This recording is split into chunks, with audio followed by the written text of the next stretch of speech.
Hello, everyone. Thank you very much for waiting, and we're very excited to welcome you all to our webcast. Your program was accepted. Now what? Advice for presenting at ACPA 2015. As you know, our annual convention will take place, will kick off officially on Thursday, March 5th, and end with opening session on Sunday, March 8th. We are less than 90 days away. I'm very excited to all convene in Tampa for our 91st annual convention. I'd like to introduce you to our panelists that will be here for that are joining us for this presentation. I'd like to first introduce our two program co-chairs, Don Stenta out of the Ohio State University. We also have Dwayne Todd, who is based out of the Columbus College of Art and Design. And we also have Shauna Patterson, who serves as the Coordinator of Equity and Inclusion Initiatives at the University of Pennsylvania. And without further ado, go ahead, Dwayne. Thank you, Encore. Just to clarify, Shauna's role on the program team is our Coordinator of Equity and Inclusion Initiatives, which is a new role on the program team and has added a lot, I think, to our programmatic efforts to make sure that our convention is accessible and meets the needs of all of our attendees. So, Shauna, thanks for joining our team.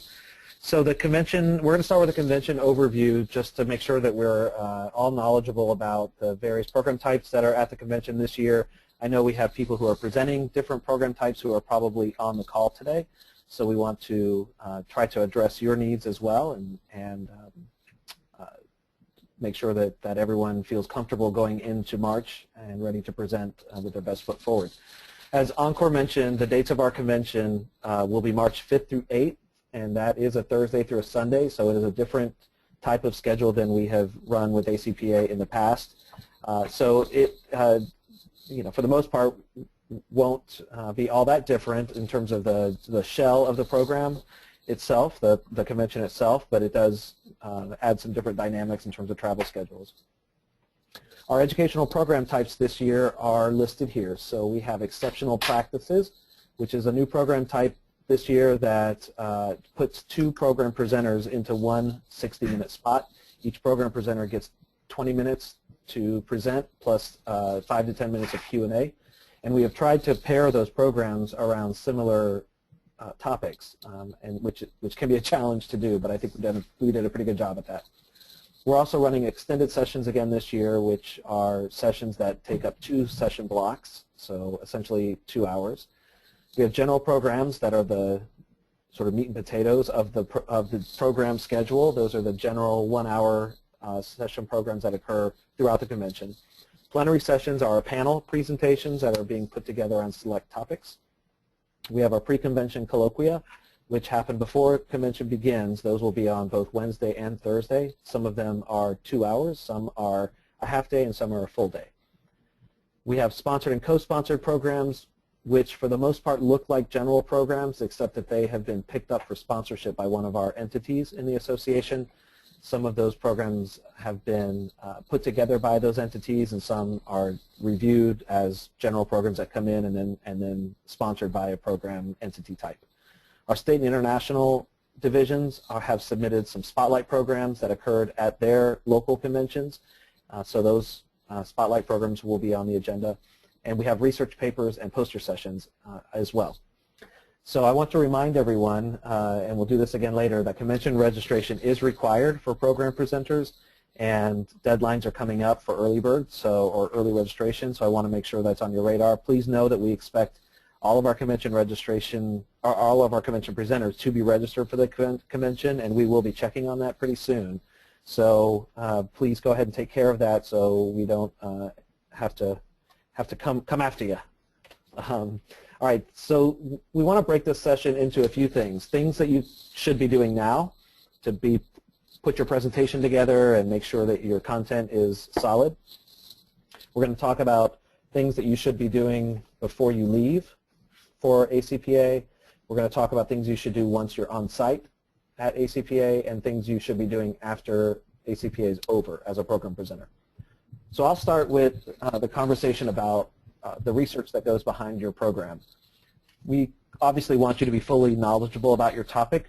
I don't think anyone expects you to be the expert on your topic, but we want you to be knowledgeable enough that you're prepared with questions and do have a level of expert knowledge about the topic that you're presenting for other people to consider. As you do that, you'll want to review the literature that you said you were going to review in your program proposal.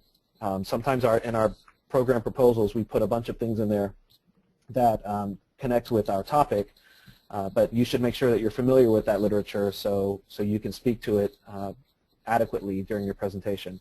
Any data you said you were going to collect that you didn't collect by the time your proposal was put together, you need to collect. You also need to have the findings that you said you were going to have, and those sorts of things. So in essence, it's sort of fulfilling the promises that were made in your proposal. We need to make sure that you're on top of that, and you need to make sure you're on top of that, and that you're working far enough ahead so you're not scrambling at the last minute to pull all of that together. Any additional resources that you need for your presentation, you should be collecting those now. As Encore mentioned, we're 90 days out, and so that will fly by pretty quickly. So go ahead and be working on those resource needs, be that printouts that you might need if you're going to have a handout of any sort, if you're needing to pull together any expert knowledge from other people, you'll want to go ahead and collect that now.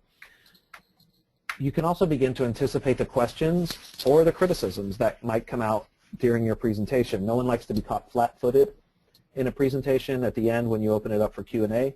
So what you might think about doing is bouncing your presentation content off of some friends or colleagues of yours and ask them what questions might you have after seeing this information or hearing your presentation, or what criticisms might you have of what I'm presenting so that I can begin to anticipate those and be prepared to respond to them. You'll also want to consider the appropriate balance of breadth versus depth of your presentation. If you are presenting for a 1-hour session and have not done that before, you'll be surprised at how quickly that time goes. And sometimes we think that we're going to spend a whole lot of time on certain topics and really go deep with that topic, and find out that we're not budgeting our time well with the session, and we've run out of time for the other things that we want to talk about. So you'll want to time yourself well, but also think about how deep are you going to go into different components of your presentation to make sure you've saved enough time for other topics. Again, in preparation, review your proposal in the abstract that you presented. This again was your promise to the convention program team of what you plan to present, and so the convention team is wanting to make sure that you follow through on what it is you wanted to present. So review that proposal again. Go back to it and see what you said you would cover in your presentation, any of the theory that you had drawn out, if that was appropriate for your presentation, any learning outcomes that you said you were going to address or that were going to be the result of your presentation. Make sure that that's in your content so that you're leading to those learning outcomes. And the abstract, of course, look at that again and make sure it accurately represents the content you're going to be presenting. I believe it's not too late to make some edits to the abstract if that has changed. If you can't do that on your own through the convention data management system, you need to let us know what has changed so that we can represent that correctly in the program book, but the time is almost out on that. So those changes will need to be made very quickly so we can send the program book to print. Also consider the program reviewer feedback that you received electronically. That is, you can anticipate those kinds of criticisms if there were any constructive criticism raised coming from your listeners in your session. So take that into account, try to make any adjustments that you believe are appropriate based on that feedback, and again, ensure that you're covering what you said you would.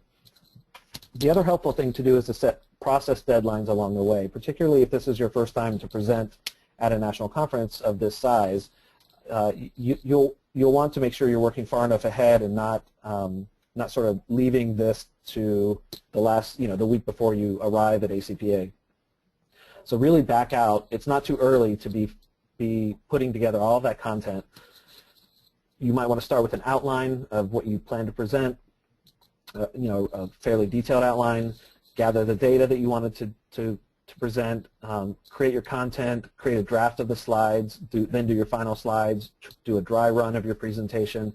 All of that well ahead of arriving to ACPA. I know that sounds maybe unnecessary to say, but I've seen far too many presenters just sort of throw it all together at the last minute because, you know, I got my proposal accepted and now I can, you know, I'll just keep putting this off because, you know, I got this covered. But the reality is that we then sometimes end up presenting slides that are not fully developed or content that is not fully developed. So also remember that a well-developed draft of your entire presentation, I would shoot for a month ahead of time. So I would say by first week of February, you should have gone through that whole process and really have your presentation wrapped up, because you will want to probably make some tweaks to it at the last minute, but those should be tweaks and not development of the presentation that close to the convention itself. Let me turn this over to Shauna, who will talk about our some inclusivity reminders for us.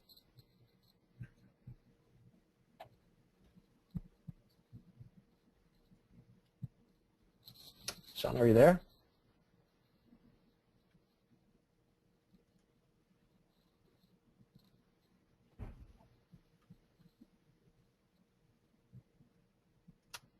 Okay. Can you hear me now? Yeah, there we go. Okay. I don't know. My phone is muted, so I'll just use my iPad if that's okay. That's great. Is it coming through clearly? Yes, we can hear you.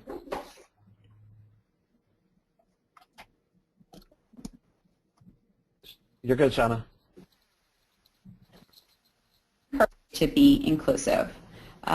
We encourage you to learn and practice universal design and delivery principles.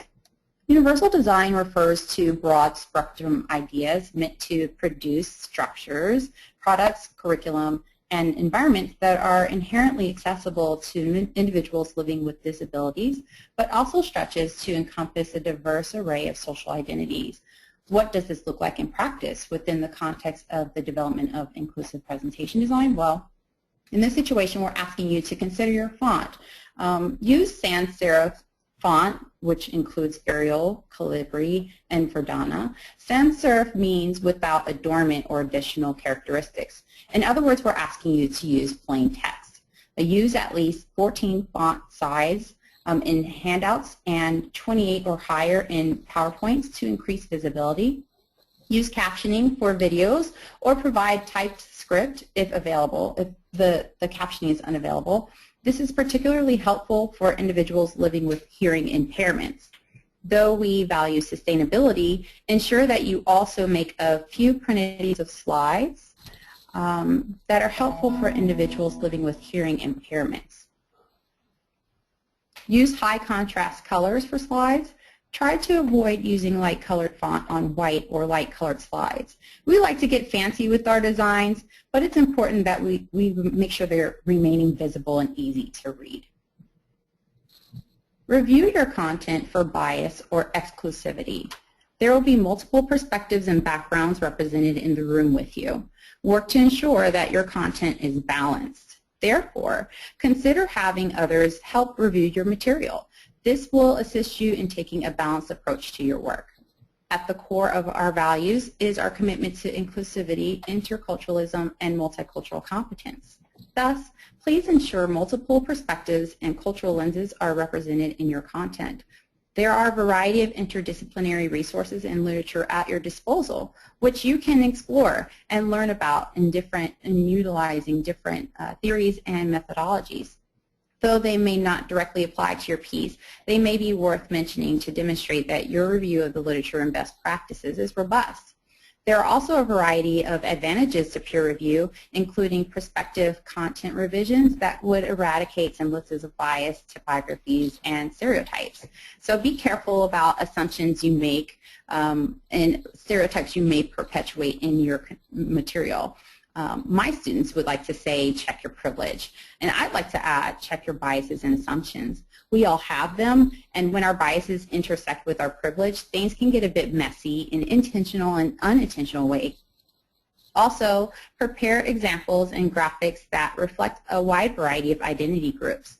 Pictures and demonstrations are worth more than 1,000 words, so help to give voice to the experiences of others. Include varying learning styles with emphasis on audio, visual, and tactile approaches. Me personally, I'm a tactile learner, so when individuals try to be more interactive and engaging with their presentation, it goes a long way for me.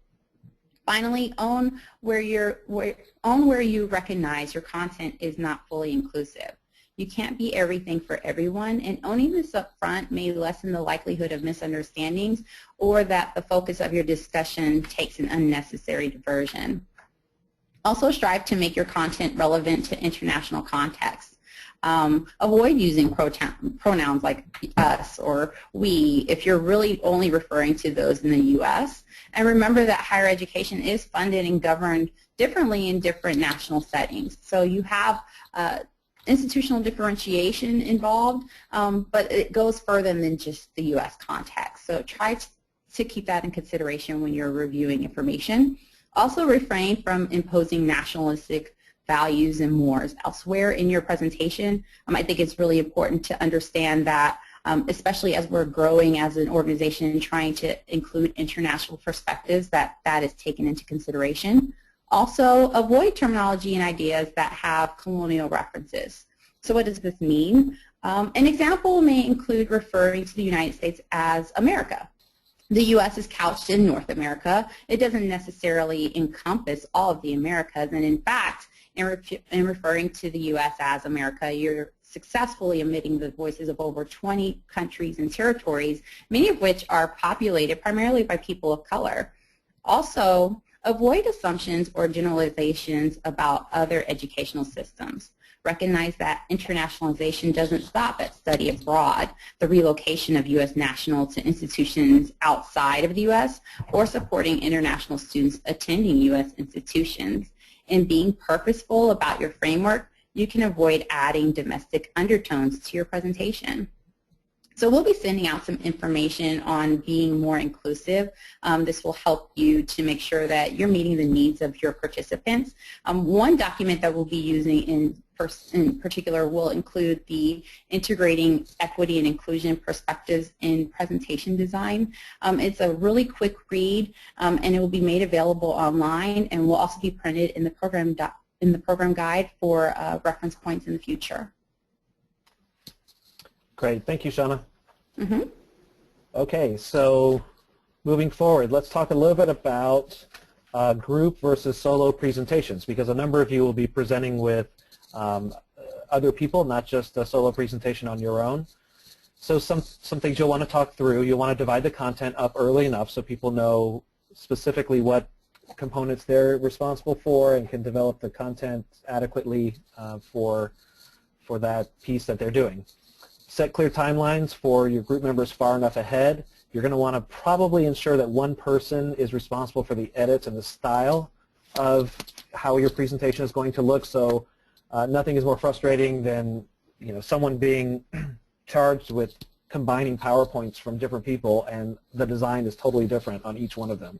So I would set up a style design template that you're planning on using, and then ask everyone to work from there, or to just send you the content in something like Word that you can then just cut and paste into the style design template that you plan to do. Practice your presentation flow, particularly the transitions between individuals. So you're not kind of looking at each other like, am I next? Are you next? Who's up? I don't know. Everyone needs to have responsibility, and that being significant responsibility for the presentation. So we said this when we were asking for program proposals, that you really shouldn't be putting anyone on your program proposal team who does not actually have significant responsibility for that presentation. Sometimes we see proposals, we have seen proposals come through with 10 to 12 presenters listed on the proposal, and that really raises suspicion about the extent to which each individual on that list is actually responsible for content in that presentation, and not just content but delivery as well. So we ask you to make sure that anyone whose name is listed with the presentation does have significant responsibility with it. Also, as I mentioned earlier, all presenters must be registered. If you're the coordinating presenter for your presentation, you are the only one receiving emails from the ACPA office or the program team about your program. So make sure that you're passing along any relevant information to the rest of your presentation team because they will not be getting it themselves. The message that they all need to be registered for the convention is also important for you to pass along to them. Okay, let's talk about research posters. For those of you who have been invited to present a research poster, think about the layout of your content. It should be more than just sort of a blown-up version of Word that is strictly text. People, when they come by a research poster, they're going to want to see models and some graphics involved so that your poster is visually interesting and lays out your content in a way other than just sort of written text, but maybe graphically and visually as well. If you need assistance with graphic design, go get it. There are probably students at your campus who would be glad to help with that, or someone in your office if those are not skills that you have. But it's helpful to make sure that it's done well, and you know, you're not throwing together graphics that in the end sort of detract from your central message that you're trying to convey. Think about how you're going to transport your poster. So you know, if this is going to be something that's put on you know, a stiff board of some sort, how are you going to get it to the convention in a way that doesn't destroy it if you're flying? So think about the transportation piece of getting your content, your poster from where you are to where you need to be for ACPA. And then, of course, you know, make sure that your display is of professional quality. This is not a third-grade science fair kind of situation. This is a professional conference, and we want to make sure that your poster represents the professionalism that we aspire to in our field. Exceptional practice programs, as I mentioned, are our new component here, and some of you may be presenting exceptional practice programs. What we're asking you to do is prepare for 20 minutes of content with 5 to 10 minutes of Q&A after that.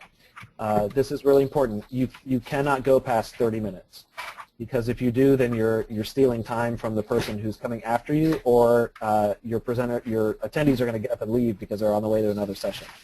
So 30 minutes is your absolute latest that you can go, and I would shoot for more like 28 because someone else has to come in and, you know, load up their content and that sort of thing.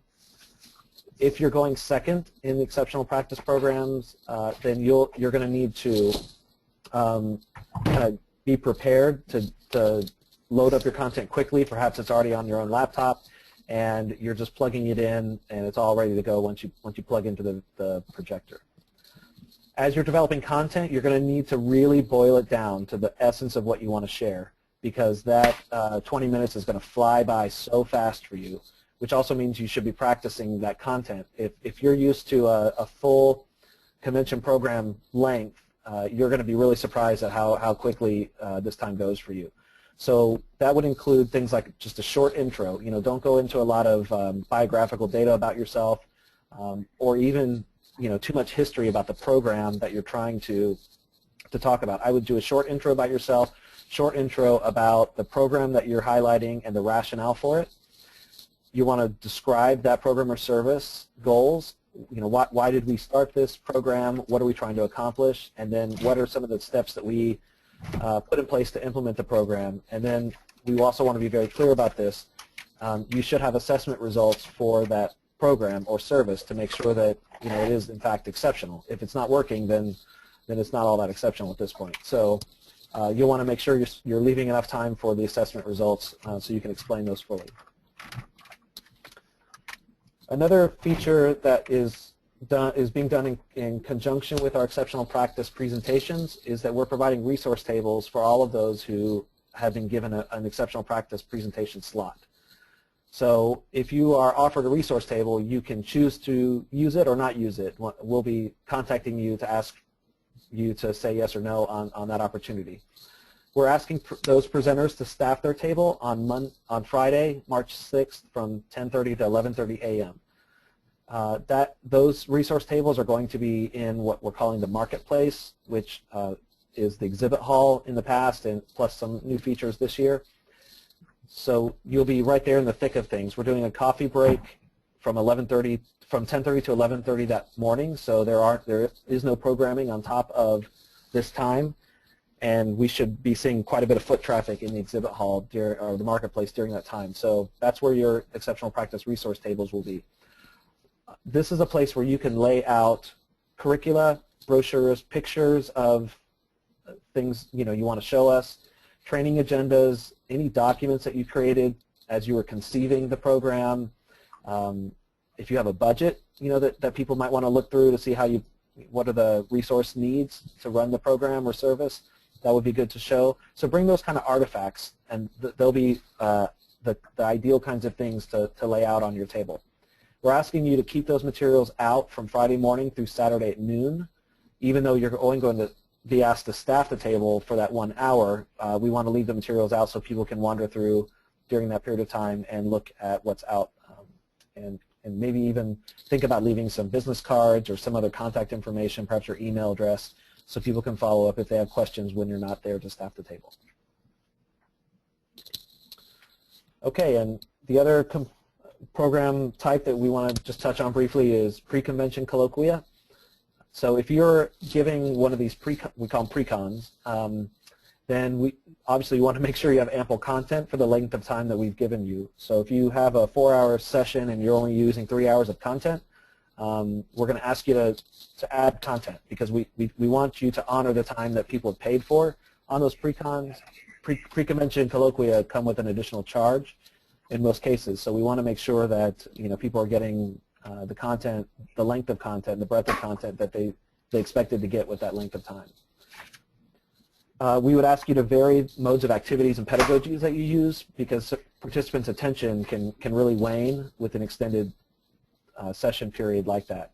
So to help sustain that, do think about varying your modes of activities and how you're delivering content, the learning activities you're presenting, and the ways that you're presenting. Also respect that we have different learning styles in the room, and you'll make sure you would retain people's attention by addressing those different learning style preferences.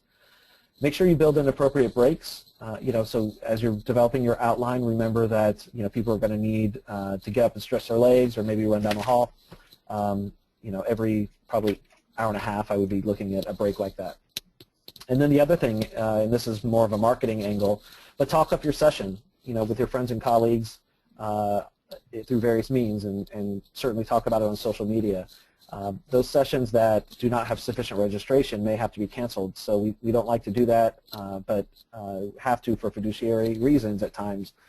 So to make sure that yours isn't one being canceled, we could use your help in making sure that people know about it and are registering for them. Okay, I'm going to turn it over to Don, who's going to talk about things that you can do before you arrive. Okay, great. Thank you, Dwayne, and welcome to everyone. It's a pleasure to be here today. I just wanted to spend a little bit of time chatting with you about things that you might want to consider before you arrive, what you'll be doing on site, and after the convention. And so we'll spend a few minutes sort of having you continue to think about how you want to prepare before you arrive. The thing that's really incredible, this being our 91st convention, is that the learning that happens at a professional association meeting happens because of our colleagues who are willing to put together effort and content to share with one another. So that's a great way to go about gaining professional development opportunities. And I view having a program accepted at an association like ACPA as a privilege and an honor. One reason is because you'll have the opportunity to share your expertise and your insight and the work that you're doing with colleagues, but your presentations were evaluated by your peers. And so because of that, we think that peers set a pretty high standard and set of expectations for one another. And I think what all of us who work on convention teams year after year, what we're trying to do is make sure that we participate in cultural change so that the culture of presenting a program at a conference is advanced preparation and advanced insight and development, versus sometimes it feels like there's a badge of honor, like, oh yeah, I just threw this together this morning and here we go.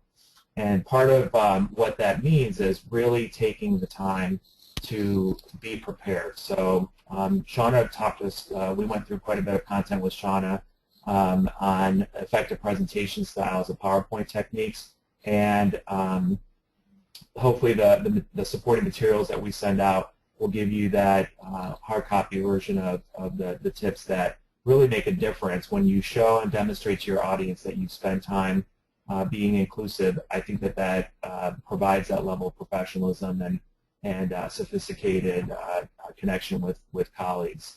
The rehearsing your presentation in front of others and incorporating feedback can really be helpful in not only preparing you, but also sharing the content that you'll be presenting at the conference with your colleagues back home, with maybe family members and friends who might want to benefit from the content that you'll be sharing. But clearly, being able to prepare a presentation, to deliver it, and ask for feedback before you visit the conference, before you attend the conference, will give you a wonderful way to make sure that you're on time, on message, and that you try to avoid as many verbal tics as possible, making sure that you're not including things like and like and you know, which as I'm speaking I'm being very conscious to not say like and you know, given that I'm just giving you that advice.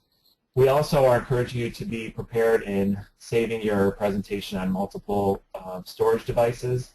The IT folks that I work with here at Ohio State would sneer at this because they think that a flash drive or a jump drive is so 2012, that things should be in the cloud.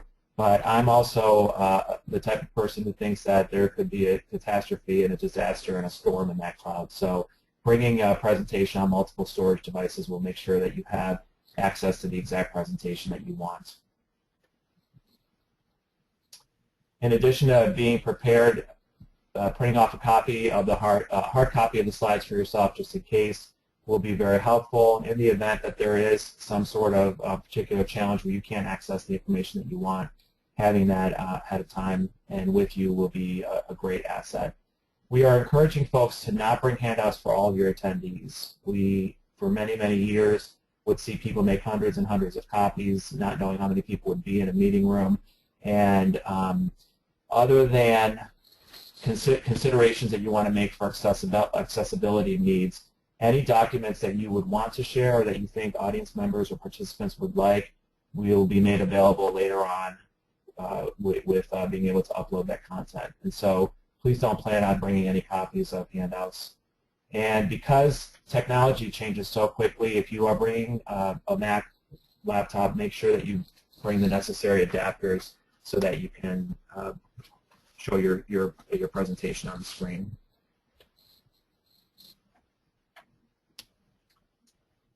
Our convention site at the Tampa Convention Center is extremely accessible, and I think folks will really, really enjoy the flow of the meeting rooms and the fact that it's very easy to see people at the convention and see people as they pass from meeting room to meeting room. So there will be a really high level of energy given that almost all the sessions are taking place between a couple of the hotels and the convention center, and that will be, I think, a way to demonstrate how easily accessible the convention center is.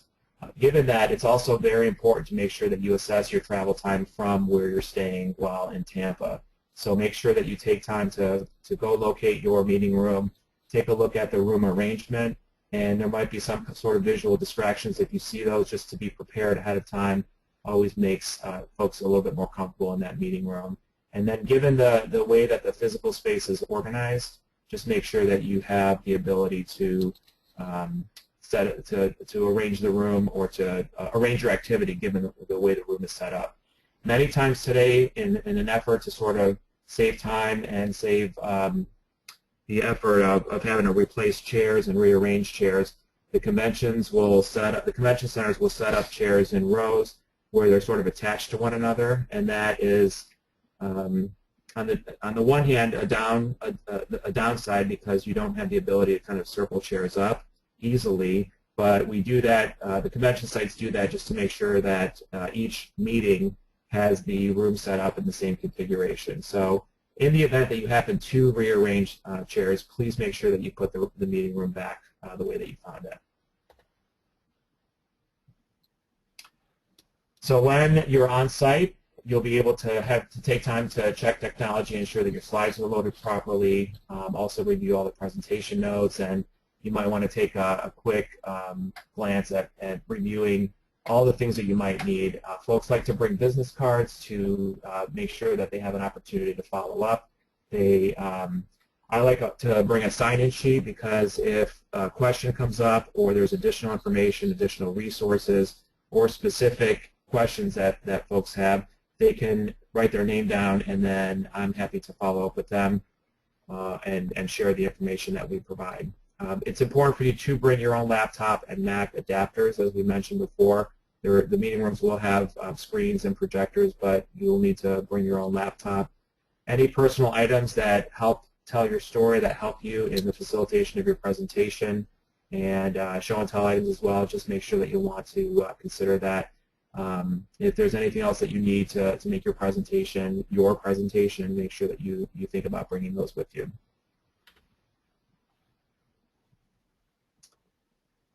So once the convention is over, we will be providing instructions for all presenters to upload all their handouts, slides, any other information that they have to the convention data management system site. And we are really excited this year to be reintroducing the idea of convention proceedings. So our professional association for many years prepared convention proceedings that would essentially serve as a summary of what took place at the conference, including what sessions were presented, the content that was delivered, etc. And we are interested in bringing that back. Now, in the past, each participant would receive a hard copy in the mail several months after the convention took place. And we're obviously not going to be looking at delivering a hard copy to every single person who attends conference, but we will be looking for presenters to submit proceedings of an outline of the proceedings of their session, and working on logistics right now about how that will be collected, put together, and distributed. The idea here is that we want to encourage the notion that practitioners help advance the scholarship of our field, and that we benefit from learning from one another. Even when we can't attend a session, there's benefits to being able to gain insight into what took place at all the multiple workshops that are being presented. And so the reintroduction of conference proceedings will provide an outline of these activities. And essentially what we're looking at is a short paper, and some people may bristle at that, but it's actually great practice for us to be able to extend the program submission process to incorporate the actual content that was delivered and integrate all of that together into a short document that can be shared with our profession. So we will be putting together guidelines on what we will be expecting and how that process will work, and more instructions will be provided about this publication. And then finally, on this slide, in terms of after ACPA, is to make sure that you follow up on any promises that you make. If you have a person who's asking questions and wanting additional information, you say, oh, sure, I'll send you something when we get back to campus. Please make sure that you do that and honor all the requests that are made during your presentation. Thanks, Don. One follow-up piece on that is when I'm at convention, people just exchange a lot of business cards, and you get back to campus and you can completely forget why you have this card in your wallet or you kept it in your pocket because a week or two has passed since you talked to that person. So the thing that I like to do is just take their business card and write a note on the back of it, what I promised to provide them, or how I met them, or what conversation were we going to have after ACPA, yeah, so that I can just keep track of all that in my head. Okay, time for questions. So if you have a question that you'd like to ask, or maybe even a tip that you think you can help other presenters with, you can use the chat box in the panel. I think it's on your right, and we will see what comes in. So Encore, are there any questions at this point? So far, one question that's come up is for the exceptional practice program specifically, will the pairings, will we facilitate introductions between the presenters who are in the same pairing? And yes, we can definitely facilitate the introduction very soon, for sure. Yeah. Oh, you mean ahead of the convention is probably what they mean? Mm-hmm. Yeah, I'm sure we can do that. We plan to have an individual in those exceptional practice rooms to serve as the timekeeper and to introduce both of the panelists. So, so that there's someone there who's making sure that that session runs smoothly. So if that was the question, then yes, we'll certainly do those introductions there on site during the session, and make sure that we're keeping time adequately. But ahead of time, in terms of connecting the two presenters sharing the one spot, sure, that's a great suggestion. We'll make sure we do that. Great. Another question, when will we find out what day and time we're presenting? So we are actually doing some quality checks right now and looking to get those out probably next week, middle of the week, maybe sooner.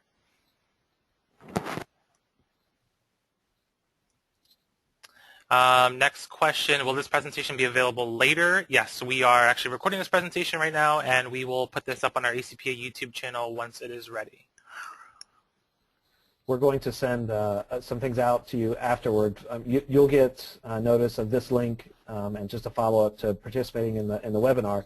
But then not all of the presenters are obviously on the webinar, so all presenters will be getting the link to this this webinar when it's created, and then we'll also send out some of the resource materials that Shauna mentioned to you on equity and inclusion, so everyone can benefit from that. Okay.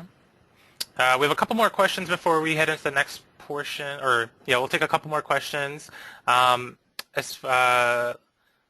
can definitely, the question was, can we also, for the research papers that are grouped together, can we also facilitate introductions between like the discussant and the various presenters that are presenting together? Yes, we can do that as well. That's not a problem at all.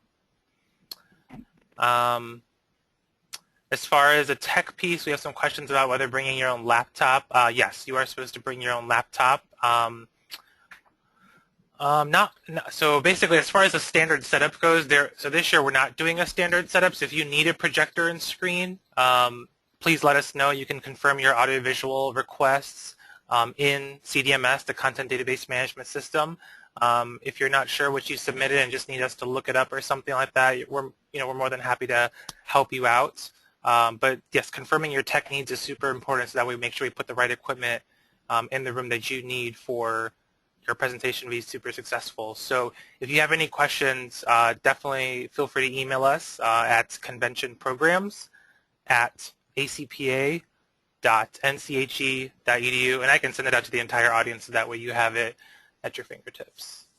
Hey, Encore, just to follow up to that, are they still able to get into CDMS and do edits to things like that, like their abstract and to the technology needs? Yes.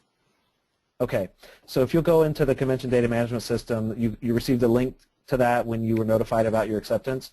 You can still go in and make some of those edits on your own, but that's going to close here in a week or two, because we have to freeze the content so we can create the program book. So try to make a note to do that right away if you just want to go in and double check it or need some edits to be made. You should get on that right away. Yep.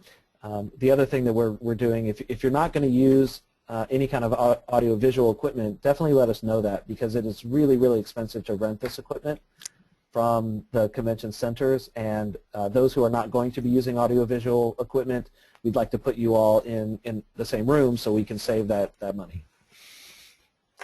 Great.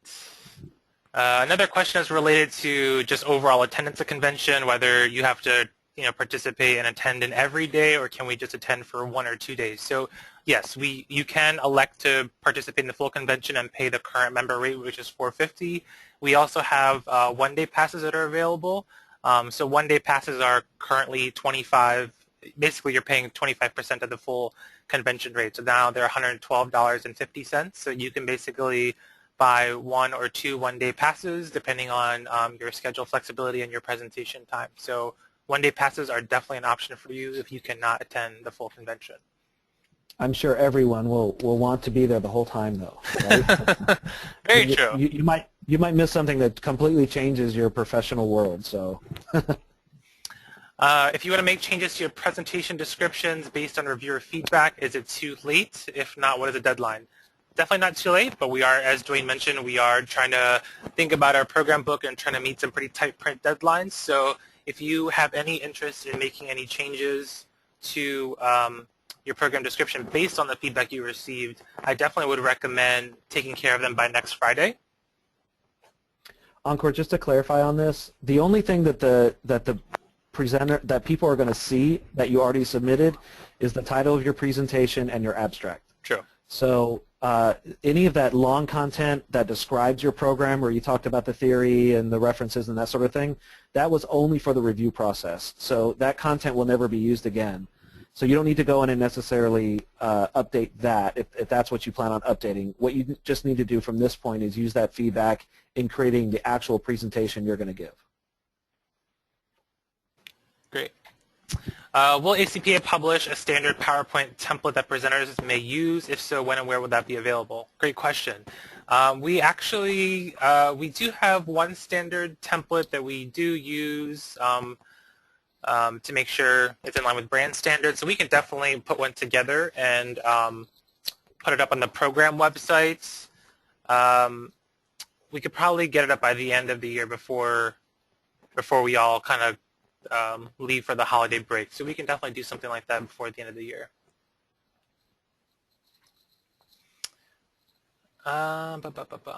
Let's see. From your experience, would you recommend technology for exceptional practices programs since they are shorter in time? Dwayne, Don, Sean, you want to take that question?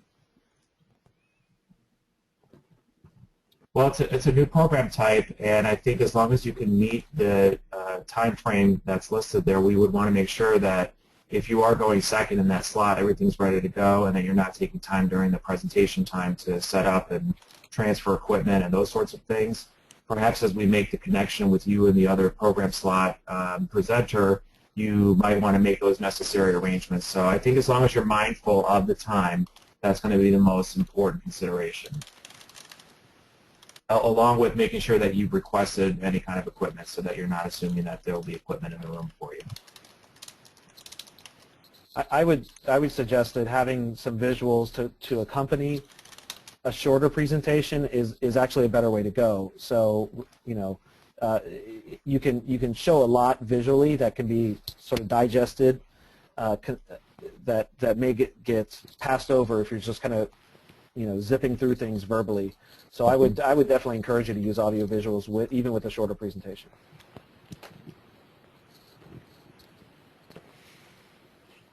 And no more questions, but just a couple pieces of positive feedback. Definitely a lot of appreciation for the presentation all around, finding it extremely beneficial, especially for those that are not, for those who are presenting at their first national convention, and specifically a shout out to the pieces that Shauna presented regarding equity, inclusion, and universal design principles. So thank you very much all for your feedback, and thank you Dwayne, Don, and Shauna for your insight during this webcast. Wonderful. That's great feedback. Thank you. I'm glad it was useful. And Shauna has worked hard with a team of people to develop the new resources this year. Some of them are resources that we've been working on as an association for a while, and I think we're just trying to roll those out in a way that makes more people aware of them and get them into your hands so that we can make a difference in these areas at convention itself. All right. So yeah, go ahead. Oh, I was just going to say I'll definitely pass on that feedback to those that were also working on it as well, because again, I definitely won't take all the credit. I didn't do it on my own. Great. Well, you made it happen from a convention standpoint. So thank you, Shauna. Good work.